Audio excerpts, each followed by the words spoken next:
보수와 진보가 다르다고요? 지역 갈등이 문제라고요? 스투핏! 여러분, 이거 다 뻥인 거 아시죠? 문제는 강남입니다. 점점 다들 직업이 좋아져. 정말 보수백이 돼. 이러다가 나중에 노벨상은 못하면 이거 못할 것 같아. 그래. 그러니까 뭐라도 해야지, 진짜. 국회에서 스타트업 차리면 되겠어요. 자, 대국민 감별 방송 강남의 소리 시작합니다. 이번에는요, 저희가 그동안에 이제 기성 정치인들을 많이 다뤘었는데 정치 신인을 한번 보겠습니다. 따져봤더니 영입인재도 강남 민족이었습니다. 배달의 민족이 아니고 강남의 민족이었네요. 더불어민주당이요. 오늘 저희 녹화일이 지금 1월 21일인데요. 벌써 영입인재가 11명. 이렇게 막 해도요. 이분들이 지금 비례대표로 저 당에서 몇 명이나 될 수 있는 거죠? 민주당에서? 이렇게 부지런히 영입하면은 심상정 대표께서 여기서 제동을 거셔야 되지 않나요?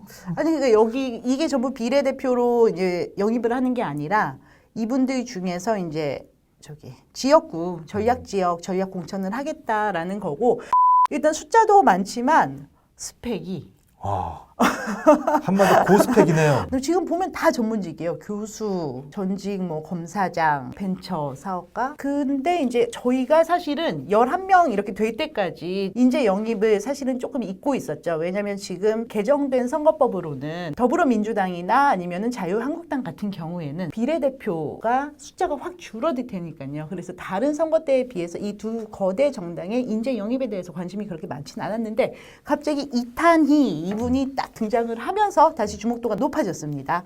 근데 이탄희 씨 같은 경우에는 판사죠. 젊은 판사죠. 사실 78년생이던가 그러시더라고요. 이번에 찾으면서 저도 봤는데. 이탄희 전 판사가 물론 그 판사 시절에 양승태 전 대법원장의 사법농단에 폭로했다는 그러한 사회적 공익적 활동을 했습니다마는 판사가 어떠한 사회적으로 드러날 정도의 두드러진 업적과 성과를 이렇게 남기는 직업은 아닙니다. 그리고 솔직히 말해서 판사가 존재감을 내뿜는 사회가 좋은 사회는 아니잖아요. 가락고등학교가 어디 있는 학교냐면은 가락시장 옆에. 거기가 8학군입니다. 아 진짜? 네, 진짜요? 그러니까 지금은 이제 8학군에서 7학군으로 바뀌었다고 합니다만은 거기가 원래 8학군이었어요. 그리고 송파구내에서도 가락고등학교가 있는 문정동 가락동은 송파구 내에서도 이른바 세습 중산층들이 많이 거주하는 곳입니다. 하버드 대학교. 저거 딱 박아놨더라고요. 너무 신기하더라. 이거. 그리고 아마 저분의 경력이 판사로 연수를 가신 거겠죠? 아마 포털 사이트 네이버에 올라가는 경력은 본인이 고르는 겁니다. 이탄희 전 판사의 하버드 로스쿨 경력을 보고 저는 두 명이 떠올랐어요. 이준석 바른미래당 전 최고위원과 너무나 유명하신 분이죠. 최근에 이제 유튜브에서 잘 나간다는 강용석 변호사.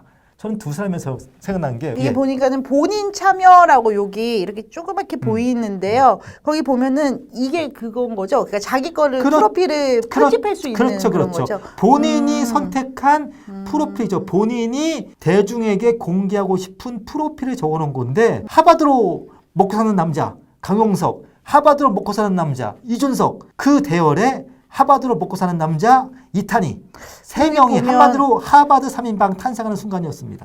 이 날짜가 본인 참여가 이탄희 판사 같은 경우에는 2020년 1월 14일. 그러니까 최근에 수정을 그거는 근데 인간이라면 다 그렇게 하지 않을까? 근데 아마 제 느낌은 아마 저희 방송 보시면은 이탄희 전 판사가 그 경력 뺄 것 같아요. 왜요? 그리고 좋은 거 아닌가? 왜냐? 그래도 최근에 강남좌파라면 하도 이제 국민에게 부정적인 인식을 주다 보니까 스펙만 보면 이탄희 전 판사는 전형적인 강남 좌파입니다. 하지만 지금 강남 좌파가 국민들에게 어떠한 이미지로 각인되고 있습니까? 내로남불, 위선, 거짓 이런 걸로 각인되고 있기 때문에 저 세 분을 보면서 확실하게 말할 수 있는 부분이 있습니다. 어떤 거냐? 강용석, 이준석, 이탄희 세 분 모두 장삼 이사는 아니란 것입니다. 아니 올해 유행어 되겠어요. 장삼 이사가 지금. 대한민국은 민주공화국이고요. 민주공화국의 권력은 장삼 이사에게서 나오는 것입니다. 아니 그런 교과서적인 얘기 말고 현실을 얘기하자고요. 가장 큰 원인은 지금은 여당이든 야당이든 일만 생기면은 검찰로 가고 법원으로 가요. 모든 걸 법대로 하려고 그래요.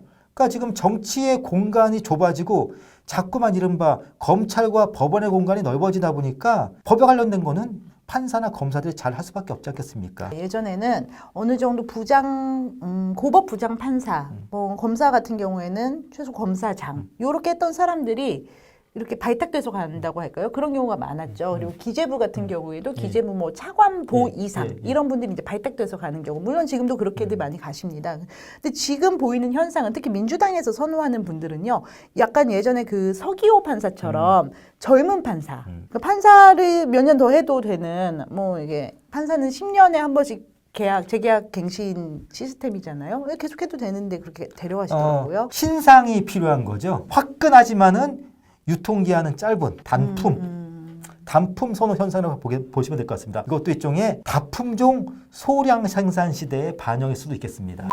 그리고 아까 저희가 놓치고 온 게 하나 있었는데요. 예. 저기 지금 현직 판사 줄줄이 총선 직행 기사에 보면 제일 처음에 있는 분이 이수진 판사라는 분이세요. 예. 이제 저분이 사법농단 때 폭로를 했다 이렇게 해가지고 했었는데, 이분이 사실은 뭐 민주당 영입 4호다, 민주당 영입 3호다 이렇게 얘기가 나왔었는데, 약간 법원 쪽에서도 이런 거에 되게 지금 적극적으로 응하고 있는 게 아닌가 이런 생각이 좀 들어요. 사법부야말로 가장 교과서적으로 가장 원칙론적으로 움직여야 하는 조직입니다. 그래야 국민이 법원에 대한 신뢰와 믿음을 가질 수가 있습니다. 이렇게 무슨 일만 생기면은 판사들이 줄줄이 금배지 달겠다고 여의도로 달려가는데 어떤 국민이 신뢰와 믿음을 갖고 재판을 할 수가 있겠습니까? 정치권에서 어떤 필요 인재가 있어가지고 리크루팅을 하는 게 아니라 우리 대학교 가는 것처럼 스펙을 다 만들어 놓고 수능 점수 맞춰놓은 다음에 그럼 나 원선에서 지원해야지라는 그런 느낌. 그러니까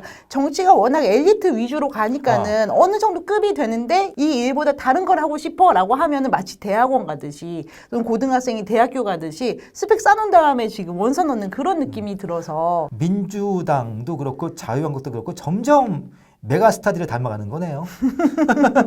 자유한국당은 쭉 보면은요, 여기도 물론 스펙이 나쁘지 않습니다. 근데 약간 이색적인 스펙이 많고요. 그리고 스토리텔링에 되게 목숨을 걸고 있다는 생각이 좀 들어요. 그러니까 다 사연이 있어요. 사연이 약간 과잉이에요, 과잉. 어떻게 보면은. 그래서 처음에 이제 체육계 미투 1호 못발 탈북자 저렇게 이제 해가지고 했었고, 그리고 그 극지 탐험가 남영호 씨 40대. 그러니까 일단 기본적으로 청년들을 하는 거는 트렌드인 것 같고요. 민주당은 59년생보다 나이가 많으면은 내부적으로 전략공천 심사 대상으로 보지 않는다는 그런 내부 원칙이 있다는 얘기도 좀 들리고 있어요. 환갑지난 분들은 사죄한다는 말씀이네요. 그렇구나. 저는 그 386에서 어쨌든 이 6이 60년대잖아요. 그래서 그분 나보다 나이 많은 사람 안 받아. 뭐 이런 건 줄 알았거든요. 그렇습니다. 근데 한국당은 정말 지금 스토리텔링을 너무 좋아하는 것 같고, 그러다 보니까 한국당은 뭐 판사나, 근데 한국당은 원래 판사나 이런 분들이 워낙 많잖아요. 법조인 당이라고 할 정도로. 황교안 대표도 법조인이시고 워낙 많으니까 그럴 수 있겠는데, 근데 여기가 좀 새로운가 봐요. 이제 인플루언서들. 저분 제가 자주 보던 분인데 종편에서. 경희대 개공 교수, 시사평론가 이렇게 나오시고, 근데 이제 한나라당 구의원을 하셨던 분이셔서 강남 서초에서 구의원을 하셨던 분이어가지고, 그래서 이거는 영입이 아니다. 저분은 이상하게 한나라당에서 자유한국당으로 갔는데 그 영입이래 지금. 아니 그런 한나라당에서 자유한국당으로 영입이 된 거면은 그럼 민주당은 제가 볼 때 다 영입이에요. 민주당은 뭐 통합민주당, 대통합민주신당. 아니 그러면은 제가 그럼 아마 신림 몇 동인가가 그 동 이름이 인원동으로 바뀌었답니다. 신림동, 봉천동은 동 이름 다 바뀌었어요. 그러면 그분들은 신림동에서 인원동으로 무슨 뭐 전입을 한 건가요? 자유한국당 영입을 보면 역시나 장삼 이사콘은 아닌데. 장삼 이사는 아닌데. 그런데 여기 뭔가 좀 애절해요. 그러니까 야당이라 그런 거죠. 안 오니까 그런 거. 그러고 있고 하고. 저는 민주당이 재미는 없는데 나름대로 트렌디 드라마를 지향하고 있다면은 자유한국당은 혹시 아침 드라마 보시나요? 네. 그러니까 뭔가 좀 용서와 화해로 끝나죠. 그러니까 뭔가 좀 억지 눈물이 쥐어짜는 듯한 할머니들을 위한. 자유한국당 공식적으로 이렇게 하는 거는 약간 그 완성도 떨어지는 드라마라고 저희가 생각을 하는데 근데 근데 다른 건 되게 웃겨요. 요즘 자유한국당 보면은 너무 드립력이 세져가지고 유튜브인 저로서는 정말 위기감을 느낍니다. 저걸 어떻게 이겨요? 조계종에 육포를 보내는 거를 제가 어떻게 이겨요? 저 드립을. 황교안 대표는 이게 부처님 오신 날인가 아마 그 사진일 텐데 이거 합장을 안 하시잖아요. 황교안 전 대표가 불교계에 육포를 보냈다는 거는 불교 입장은 굉장히 황당한 일인데 지금의 아니 좀 너무 재밌어요. 그러니까 근데 지금의 자유한국당이 굉장히 좀 질이 멸렬한 상황인데 정말 심각하고 치명적인 질이 멸렬하면 사무처의 질이 멸렬해요. 자유한국당 같은 경우에는 사무처가 정당 중에 거의 유일하게 노조가 있을 정도로 잘 차려져 있었던 게 그러니까 박근혜 대표 시절에 그랬었는데 현재 자유한국당의 사무처가 얼마만큼 와해가 됐는지를 증명하는 사건일 수가 있습니다. 약간 깨진 유리창 같이 깨진 아무리 유리창도 이걸 약하고. 의도적으로 했다고는 아무리 그 보기가 어려워요. 이건 좀 의도적인 것 같아요. 이거 굳이 원내대표가 할 얘기가 아닌데 그 검사들이 상갓집에서 이제 하극상이 벌어지면서 싸워가지고 해당되는 반부패 부장 성함이 심재철이시잖아요. 그 굳이 심재철 원내대표가 심재철 부장검사는 하면서 이렇게 하는 장면은 왜냐하면은 기본적으로 정치인은 자기 이름이 부고장 올라온 거 빼놓고 다 좋아합니다. 사실은 그러면 1타 2비 1+1으로 그렇죠. 심재철 원내대표가 심재철 부장검사 막 너무 좋은 거예요. 1+1으로 내 이름이 나가 막 그렇죠. 이러면서 아니, 저 깜짝 놀랐어요. 왜 원내대표가 등판을 하시나 여기에 법사위 간사 정도 거기 등판하시면 될 것 같다는 왜냐? 생각을 했거든요. 네. 왜냐 물 들어올 때 노져야 되니까 물 들어올 때 노져라. 너무 좋겠다. 총선인데 저 지역구에 지금 다 몰려간다는 거 아니에요. 전략공천들이 민주당이. 그리고 저는 이거 좀 얄미운데 좀 웃겨요. 이거 좀 웃겨요. 황교안 대표 워딩으로는 이제 나오네요. 그러니까 선관위에서 비례 한국당이라고 그 한국당의 위성 정당을 만드는 거 불허하니까는 미래 한국당이라고 지었잖아요. 근데 너무 솔직한 정말 이게 좀 진솔하다고 저는 생각합니다. 왜냐면은 결국 이러겠다는 거잖아요. 선거가 끝나면은 한국당으로 만들겠다는 거. 그러니까 미래 한국당이 될 거라는 그런 거잖아요. 그래서 되게 솔직한 말이라고. 근데 자꾸 이런 식으로 지금 계속 너무 속내를 드러내고 있어서 결국은 선관위에서 미래 한국당도 안 된다. 위성 정당 안 된다. 이렇게 하지 않을까요? 하나 있긴 합니다. 더불어 한국당이라고 지으면은 더불어는 금치고가 그렇죠. 지금 아닌 건가요? 그렇죠. 아니면은 정의한국당도 있고. 정의한국. 그러니까 다른 당에 있는 거를 갖다가 그렇죠. 바른한국당. 다른 미래당이 있으니까는 그렇죠. 미래 한국당 해도. 그러니까 한마디로 저희가 당명이 김수한무 거북이와 삼천자가 되는 겁니다.